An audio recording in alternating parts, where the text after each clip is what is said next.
All right, welcome and thank you for joining us for another episode of the Jane Irrigation Training Series. And it's our Friday afternoon of what's been another good week of training and education. And as we have been the past few Fridays, we're kind of expanding our role of what we're doing. And instead of being just straight irrigation training, we're going to talk about how to get people more excited about maybe irrigation training, about water conservation, sustainability, or more importantly, what your company does and how they help people. And we found that video marketing is turning out to be one of the most successful ways to reach customers, as well as draw new customers in. Now, video marketing, although it may sound complicated, or to some it sounds really easy, and it's probably a mix of both, right? It's probably somewhere in the middle. And we're going to learn quite a bit about video marketing, not just how to make the videos today, but what types of videos you should be making, how you should use those videos once you've made them, how to promote them, right? Making it is one thing, actually getting it seen is another. And then finally, how you measure all this. And the person that's helping us today is Chris Sabbarese. Chris, thank you for joining us today. Chris is digital and marketing manager for Corona Tools. He does a great job for Corona. Chris has been an out-of-the-box guy in our industry for the longest time, right? I originally met Chris over 10 years ago when he was doing something called a landscape chat. And we worked on a landscape chat on Twitter, starting, Chris, over 10 years ago, I think now. Yeah. And that was, I think, a very big success for a while. Did really well for us. I only mention this, right, to just point out that Chris tends to be an early adapter of technology and digital marketing. So when I see Chris doing things like the videos he's doing right now, I think we can all learn from him, and he agreed to come on. So Chris, hey, thanks very much for coming on and doing this. Well, hey, Richard, thank you. Anytime I can come on and do these webinars with you, it's always a pleasure. And this is a topic that I absolutely love. So between talking about tools and marketing, these are two things that I love. So I appreciate the opportunity. Great to hear it, Chris. And speaking of opportunities, you have a new opportunity as well. You've been named the executive director now for GardenCom. And I believe your wife, Virginia, is also going to be working there too, director of operations. What a great tag team there. Can you tell us a little bit about this? Yeah, this is really exciting. It's an organization that's been around for nearly 75 years. They're celebrating their 75th anniversary next year. And it's made up of a group of communicators for the green industry who really, for lack of a better expression, I mean, they really drive demand for the brand. These are people who are horticulturally trained, they're authors, they're bloggers, they're podcasters, and they really know their stuff in terms of, anything horticulturally based and anything in the green industry. So I'm excited to be heading up that organization to help them really drive more, change within the organization to really get them back into where are people communicating? How are they communicating? Things like social media is sort of fallen off it sort of fell off their radar. And I need to make sure that we're driving the organization in a direction where people are communicating. So I'm so grateful for this opportunity. And I really look forward to helping expand that organization. Yeah, that's great to hear, right? Because I mean, this really is your sweet spot of what you do. And it's nice to hear you thank them, but I know they're thanking you too, because I think even greater things are to come. And think about it, a 75-year-old organization, bringing them new ideas and new talent is what you're going to do. And that's really exciting. Most definitely. Yeah. So anyway, well, let's talk about video marketing, because we're actually doing some video marketing. This is actually, we're demonstrating. This is one of the ways you can video market, right, through webinars and things like that. But anyway, I love to hear what you have to say about video marketing in general. Yeah, sure thing. Well, I'm going to start off by what is the importance of video marketing. And I think I did a panel discussion last year at GIE Expo. And this was in front of, I want to say maybe about 250 landscape contractors, various, business owners, the actual contractors out there. And we were talking about sort of what what are consumers looking for? What are they, how are they making decisions? And one of the things was talking about video marketing. And they asked the question, how many of you think video marketing is important? And I look around the room, and it's like pretty much everybody's hand goes up. And then he asked the question, how many of you are actually creating videos? And like a few hands go up, and it's like, that was very telling to me, in that they understand the importance of it, but nobody's really tackling it. And I think people are, either scared, don't know how to get started, or what. But that's where I think that these types of things, where you're able to share some information, get people excited about it, is always just such a great thing. And you can see that the importance of video marketing is that 84% of customers surveyed say that they're interested, and they can help convince them to invest in a product or service. That's a really telling number. They're also more likely to share your videos compared to other forms of content. So a lot of people are, doing pictures or posting things on social media. Video is 100% the way that I think people are most involved in, most engaged with. So that's something that you definitely need to take a look at. And Cisco had even reported that by 2022, online traffic will mostly be made up of video content. And that's about 80% of all of everything. So that's really important when you think about it. If you're putting content out there that's not video, there's a good chance it's not going to be seen. Yeah, so this is really exciting to me for a couple of reasons, Chris. One, the landscape industry, video works so well for them. Yeah. To really break it down into something simple, if you were a landscape contractor or a landscape maintenance provider, you would just do good work, video it, get that video out there, and that's all the advertising you'd have to do, right? Our industry lends itself to video or photos, right? If we were software engineers, maybe not so much. Might not be so fun watching us, code all day. But the landscape industry, it works well for. And then on the ag side, I've been saying this for a while. I understand why we have celebrity chefs, right? I get that. I also think we should have celebrity growers. This food it was grown by this person or this farm or this ranch. And people should know where that's coming from, and it should mean something. And I think it actually means, it will also mean more revenues, more profits for the growers that are doing a really good job. And I think video plays really well into that as well. Absolutely. And, one example that I can give, this was, maybe a couple of years ago, when I had attended a social media conference, and they gave this example of a company that was based in Australia, and it was a chocolate company that, and I'm sure Chocolate Johnny, I think is his name, if I recall correctly. But this guy was literally he was in his shop, he was creating chocolate, and he would just get online and start sharing, and his views, his following went up. He said his business went up, and it's just like, that just goes to show you that it literally can be anything. And with landscaping being such a visual business, or just a visually driven opportunity for people, they love that. And it's just, I think anybody in landscaping definitely needs to be on video. Yeah. I also saw recently firsthand, we have a gentleman that works at Jane, Corey Broad. And Corey actually does quite a few of these webinars. Corey's very big on video on LinkedIn. He's always out in the field working on one project or another, and he takes the time to take some video of it. Doesn't take him very much time. He's learned how to do this. He's good at it, but it's a little extra effort that goes a long ways. At World Ag this year, the amount of people that were there, it was down this year due to COVID and other things of beautiful weather that was happening at the time. But as Corey said, I had the best World Ag I've ever had. So many people came up to me. And when I saw somebody come up to Corey, they also mentioned his videos. And he's very well known as a result of this. So, Yeah. I mean, that's pretty great. You just don't know where it'll take you. And I think you find a niche, and by gosh, I think people will love the fact that, they can do so much with video that they just really never even thought was possible. Yeah.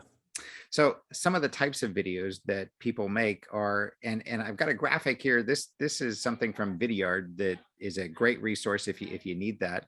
But look at that number 56 or 56% webinars, which is what we're doing today. These are companies who are out there creating content, just like what Richard's got doing here today, doing things like demos, social media videos, explainer videos. I mean, how many times are people, Googling things and looking for a video to help explain things, product demos, customer videos, how-to educational videos, thought leadership videos is another, I think, a great way for companies to get their brand out there and just be seen as, hey, these people really know what they're talking about. That's how we actually started with, landscape chat. Richard had mentioned earlier, is we wanted to be seen as a thought leader, and that at that point that was all done through Twitter and text. Now you're moving that on to video, and then of course live streaming. So that's always something fun.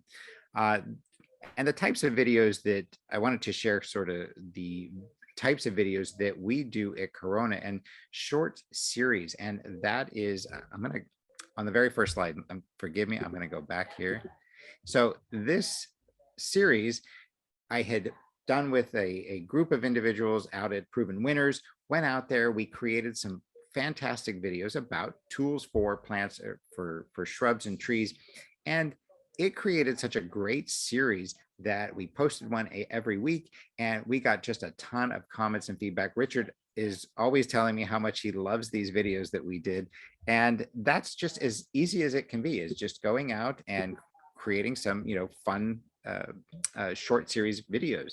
Another thing is brand and storytelling. So with video, that's such a great way to really explain who your brand is, why you're in business, what you're doing, and really telling that story. And people really relate to that kind of stuff. So that's definitely an important type of video.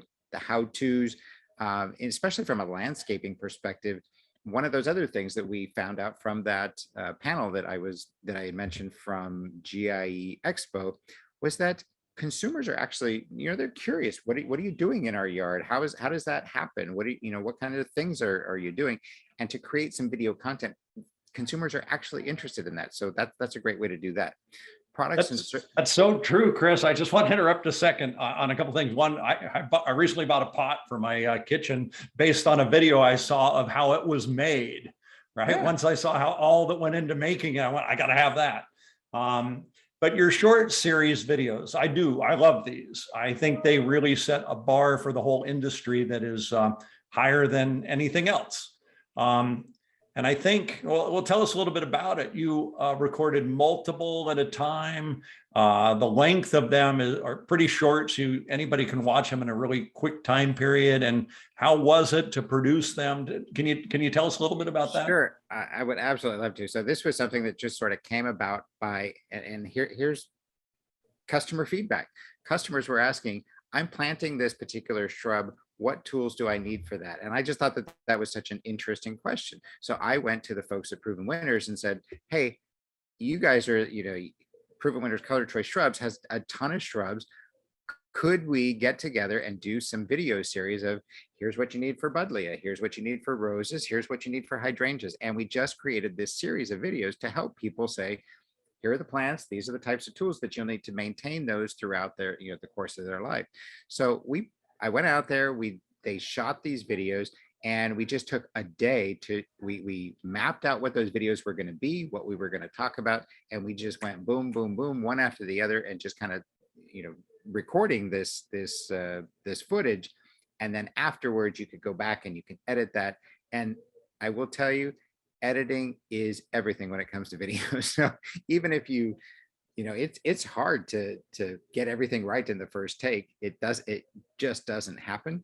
So you just kind of continue on. And when you edit those videos, boy, I'll tell you what, they come off really polished and look great. And yeah, I mean, every time we've posted these things, we've got great engagement, great views. People are watching these and telling us how helpful they were, because it really does explain what is the proper tool, how to use it, and those kinds of things. So, I mean, overall, it was a great success in putting that together. So Chris, did you need a light guy, a sound guy, a script person? Did someone bringing you snacks in between the videos? I mean, what did that whole production look like? Yeah, no, it was actually very easy. I was very impressed that, I was trying to figure out in my head, all right, I'm going to go out to Michigan. I'm going to need cameras. I'm going to need lighting. And they said, don't worry about it. We got everything. And all they did, they have a videographer who was there. So she came out, she had the microphones, kind of made sure that they were out of view, but was working.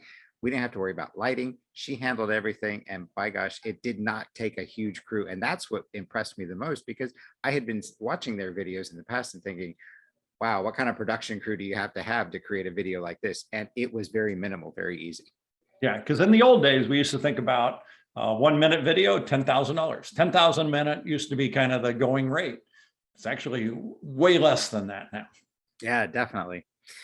And so some of the other things that we do is, definitely seasonal. So as things start to come up seasonal, hey, it's time for late winter pruning, we'll create a video specifically for that and get that out there. And then influencer videos. Those are something that we've really been tapping into lately.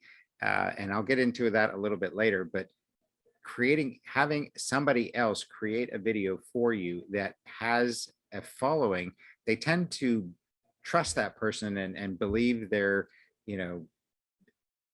believe that they're credible and will start, wanting to either buy that product or use that service because they are.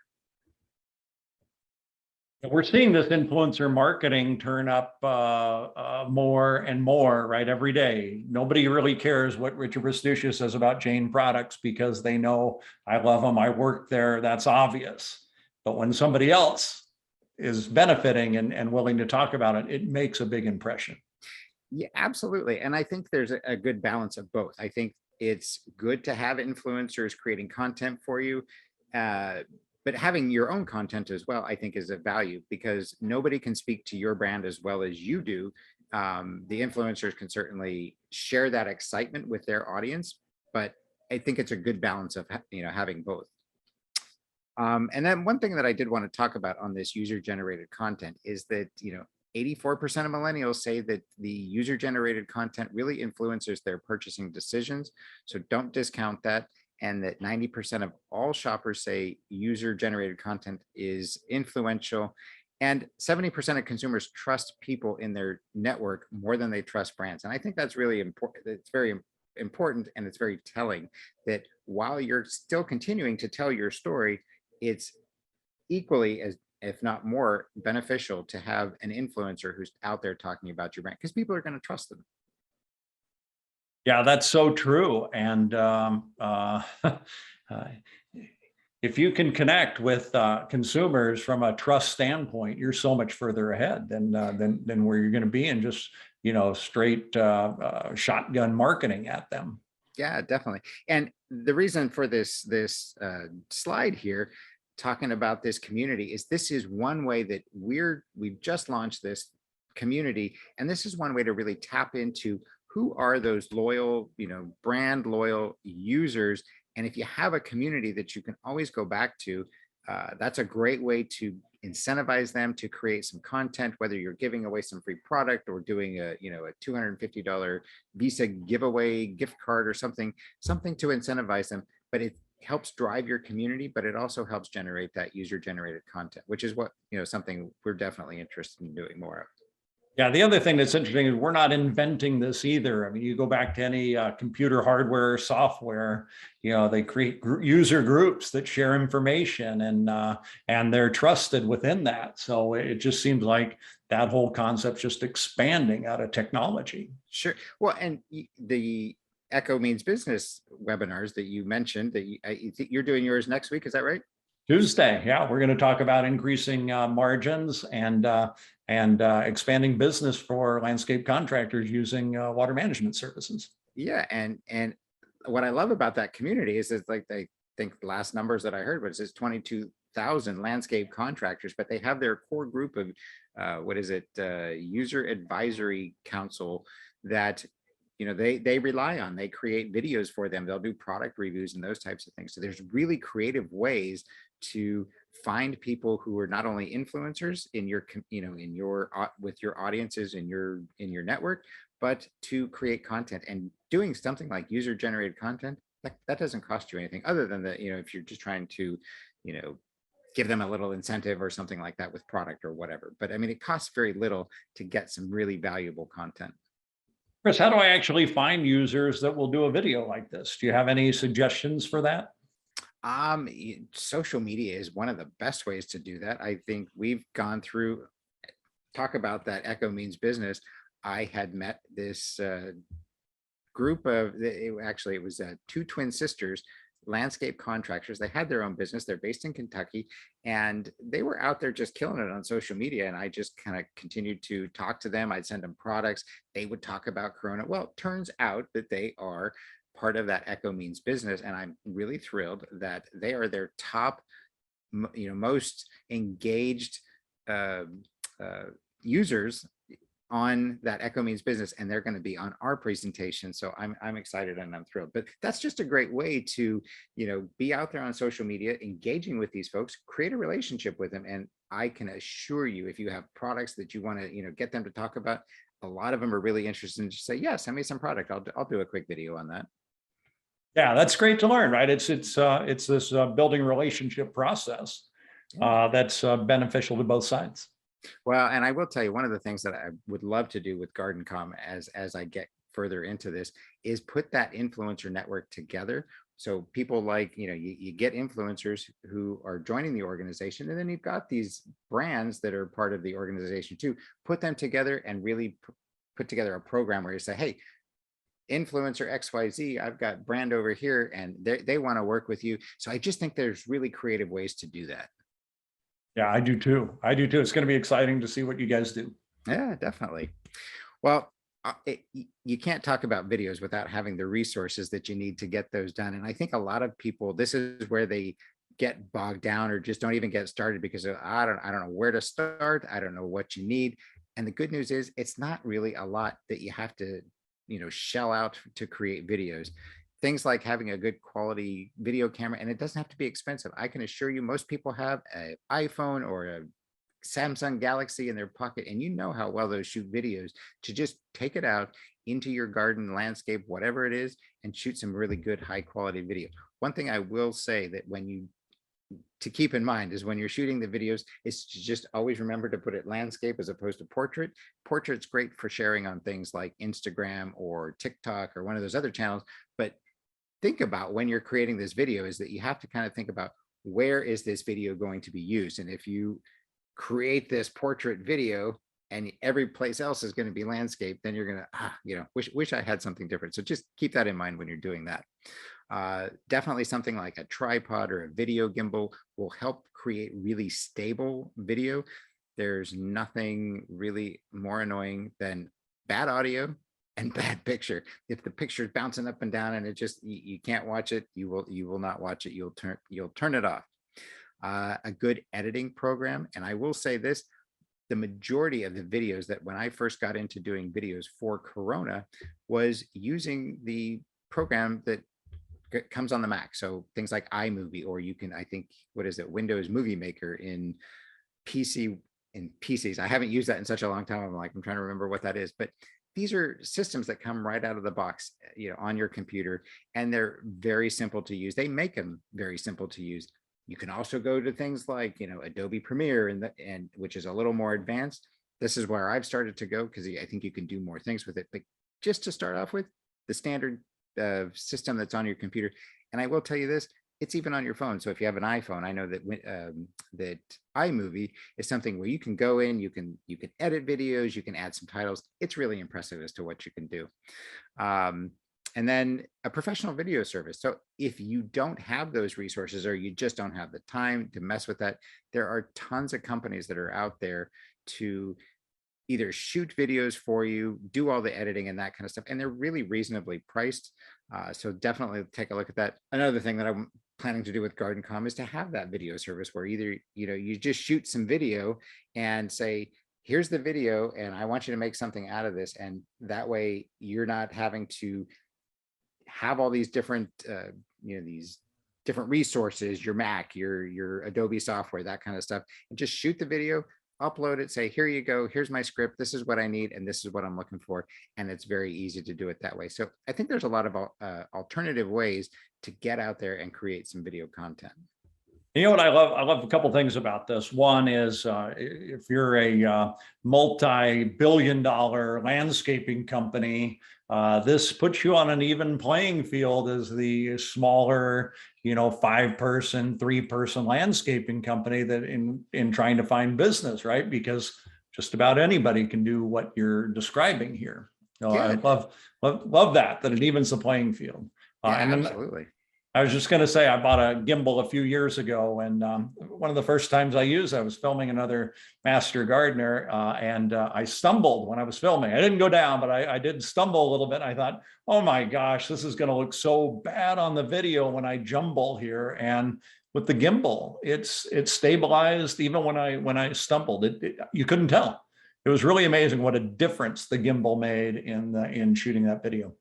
Yeah, and like I said, it's very important when you think about recording is the quality of it. And people I think are used to, it doesn't have to be high production. I mean, I think they're used to watching videos that are shot from phones, but it's got to be at least stable, sound's got to be good. So just, keep those things in mind as you're out there trying to and practice. I mean, obviously you got to practice, you got to get comfortable with it. And I will also say that I'm not a fan of being in front of the camera. It's not my it's not my preference, but you can even if that's you can even shoot videos where it's just, hey, maybe it's your hands in the video or something like that, that you don't have to jump in front of the camera right away, and you just sort of work your way into it. It's not, it's a little unsettling. I don't like to do it. I just do it because I know I need to do it. There's Cooking with Babish. Have you seen this video? I have, yeah. He's one of the most popular cooks, right? He only shows his hands in the food. Yeah. And that was his thing. And it's really popular as a result. There you go. So talk a little bit about how to create a social media strategy for your video marketing and producing videos that align with your objectives and your key performance indicators. I think that's so important. Like when you're planning out your videos for social media, you got to have the end goal in mind. What are you really trying to do? And that's going to help you measure what's successful, because if you don't know what's working, then you may continue to make videos that people aren't watching or they're not engaging with. It's really important to test those out against your marketing objectives and adjust. I mean, they're going to tell you which ones they like, which ones they don't, which ones work. And that's very important for you to, make sure that you're measuring those. And we'll get into measuring on the next slide, but create a content calendar. It's absolutely important that you understand when things are going to go, when you need to produce the videos, when you're going to edit the videos, when they're actually going to go live. And you need to understand sort of the seasonality of things. So if you're a landscape contractor and you're trying to get some new business, well, great time to do that is to start getting those videos out in the first part of the year, as people are starting to get outside and thinking about things like pruning and all those types of things, is to create that content on a very, purposeful seasonal basis and really map that out so that you have a good strategy there. And so Chris, does this mean just putting like, I'm gonna start producing this video on the 5th of April, or is it more complex than that? I don't want to say complex, because it's really not that complex. It's just putting it down on a calendar to say, look, I know I need to have this video by this date, and I'm going to have the video done. I'm going to have, you can do things like hire somebody to do voiceovers if you're not in the video and you don't want to be the voiceover, and just really mapping out when are those milestones that you have to have all those things done in order to get that video launched when you plan to launch it. So pretty basic project management. There you go. Yeah. And be certain that you are repurposing your content. I can't tell you how important that statement is, that when you're shooting your content, I mentioned the thing about, the landscape versus portrait, but think about it in terms of, that this video is going to be used on your YouTube channel. It's going to be on your Instagram, Facebook, LinkedIn, all these places where it's going to be. How is that content going to be used? And being able to edit it for the particular audience that you're doing, and keeping that in mind as you're shooting that video, so that you're constantly able to take that video footage that you did and use it on any of those networks. You definitely want to tailor your message to speak to the right audience. So, if you're creating this video, that's why I try to make them very broad based. I don't get specific and, hey, join us on Facebook, whatever. It's like, I make sure that it's very, join us on this social platform or something to that effect, where it is more generic, that you can reuse it on all the other channels that you're going to, want to promote this video on. and then decide on what you're going to do. I think it's really important to decide, do you want to be known for putting out educational videos, or do you want to be entertaining or informational?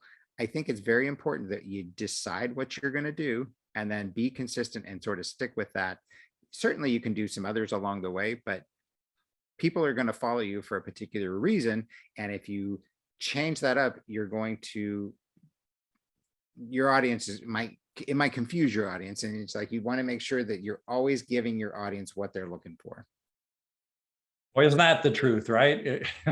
You have to figure out what they want and deliver that, and not try to get them to appreciate what you think they need. Yeah, definitely. And I think it's very important to, test and try things out. And that's part of that whole strategy of, when you're doing your videos, if you put something out there and somebody, you get a lot of negative comments or things like that. Okay, hey, that's an area I'm not going to go to again, versus, hey, you've got a lot of engagement. Keep trying that. Keep seeing if you can extend that to where people, more people are watching and more people are commenting. Find creative ways to get people to engage with your video content. Yeah, that's a great suggestion. So we'll get to this one now, as to how to measure the success of video. And honestly, when I first started doing video, it was just because you had to. And you mentioned that I'm an early adopter, and I thought, okay, well, there's YouTube. People are watching YouTube. I'm going to create a YouTube video. Didn't really think about in terms of how am I going to measure that, and which one am I going to create more of, and which ones are working well. I just didn't think about that. I was thinking about, I just need to create video. So certainly ways that you can measure your success is through the engagement. Obviously, getting people who are likes, commenting, that's always very important. And even negative comments are helpful because it tells you what kind of content that you should create. And oftentimes they give you constructive feedback. Now, I will tell you that, hey, social media is social media. It is what it is. And some people are just like sitting around waiting to leave a bad comment. So don't take it personally. I take whatever I can out of that. If there's good constructive comments, I'll take that. And that's certainly a good way to measure the success or the type of quality content that you're putting out there.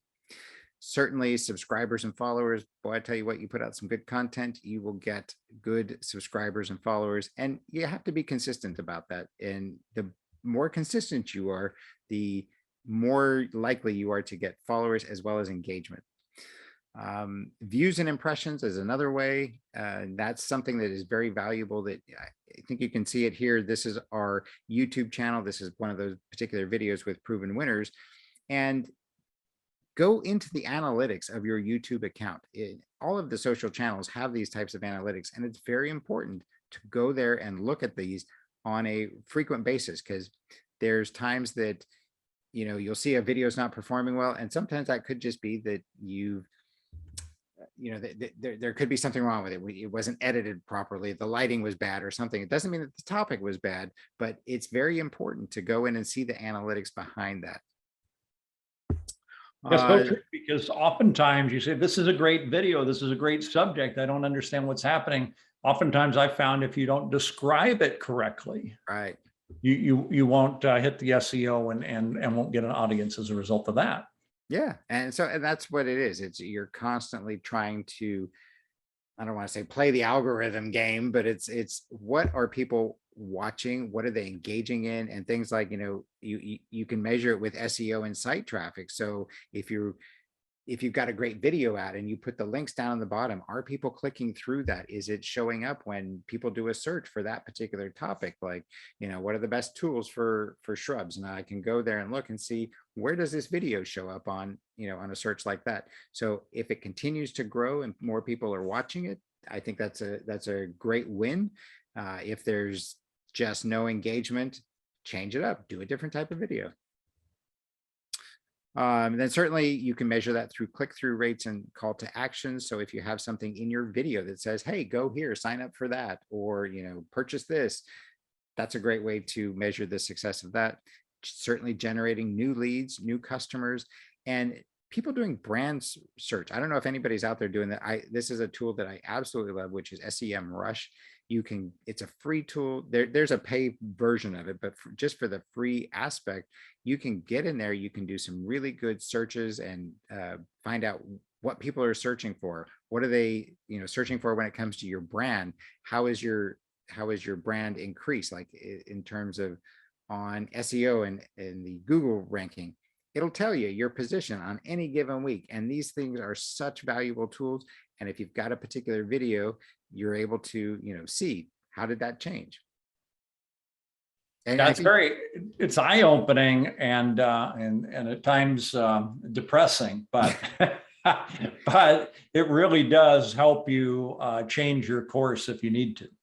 yeah, and I think that's just it. It's like you have to understand, and you cannot take things personally. Boy, I tell you what, when I first started doing this, I was like, oh, they didn't like my video. I don't care anymore. It's just like, you can post whatever comment you are. It doesn't matter.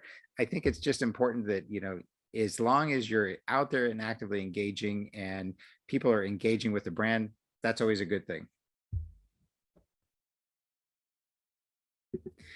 So that's what I have. Certainly this is a great way to connect and engage with Corona here. These are ways that you can reach out to us.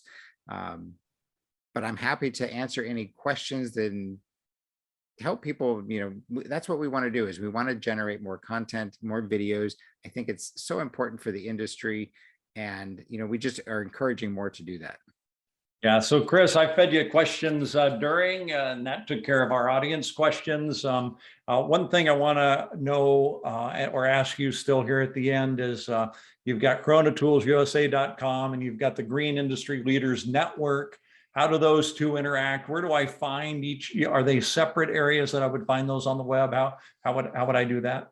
Yeah, actually, if you go to coronatoolsusa.com, that's where you'll see a link to the podcast and then all of our social channels. This is where we tried to be consistent to have Corona Tools across Instagram, Facebook, YouTube, Twitter.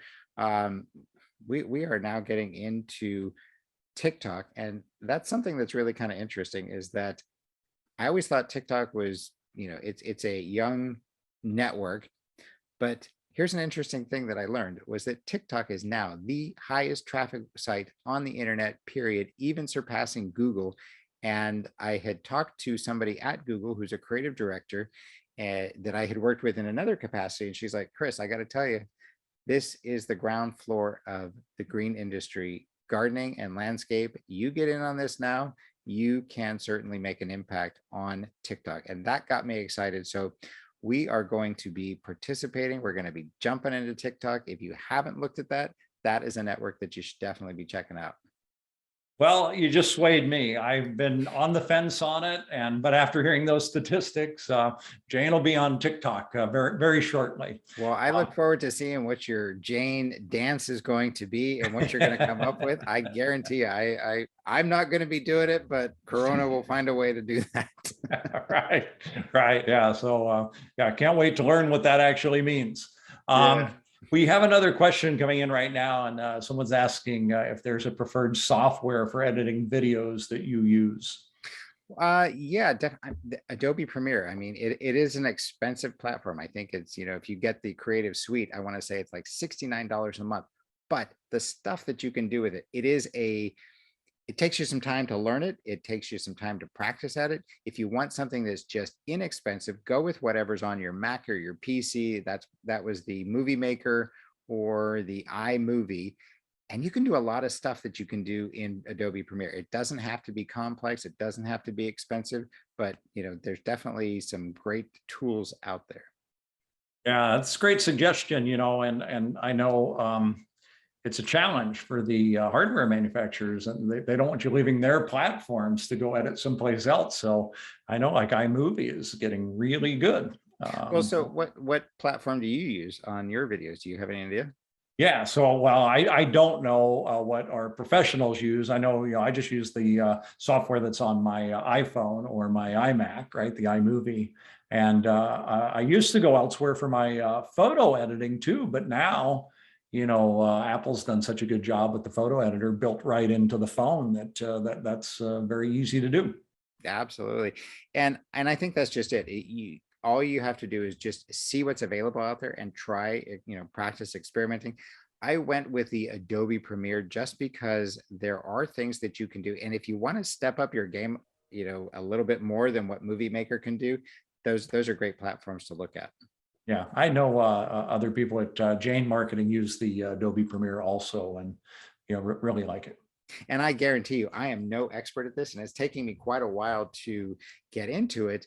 And that's one thing that I will tell you is that it's not as intuitive as, say, an iMovie or something like that. But there's tons of videos that are out there. It's like, if you're looking for, like, how do I add a title to my Adobe Premiere video? There's tons of things. Just Google that. There's people who've already created videos. I can assure you that everything that I've ever had to do on Adobe Premiere, somebody's already created a video on it. So it's very helpful from that standpoint. Right. There's a YouTube video for that. There you go. Yeah. Well, Chris, you have been just spectacular today. Thank you for all the information. I know I'm going to take it forward and use it in what I do every day. It's been really helpful, and I know our audience appreciates it as well. Well, excellent. I appreciate the opportunity. And again, any questions, feel free to reach out to me at any time. Okay, great. And we will send a follow-up email to everybody who attended today that has a copy of this video in it. You can watch any of our Jane training videos at janesusa.com/trainings. We've got over 150 there. And we're also, wherever you listen to your favorite podcast, we're on there as well. So you can listen to all the trainings there too. Chris, thanks again. Really appreciate it.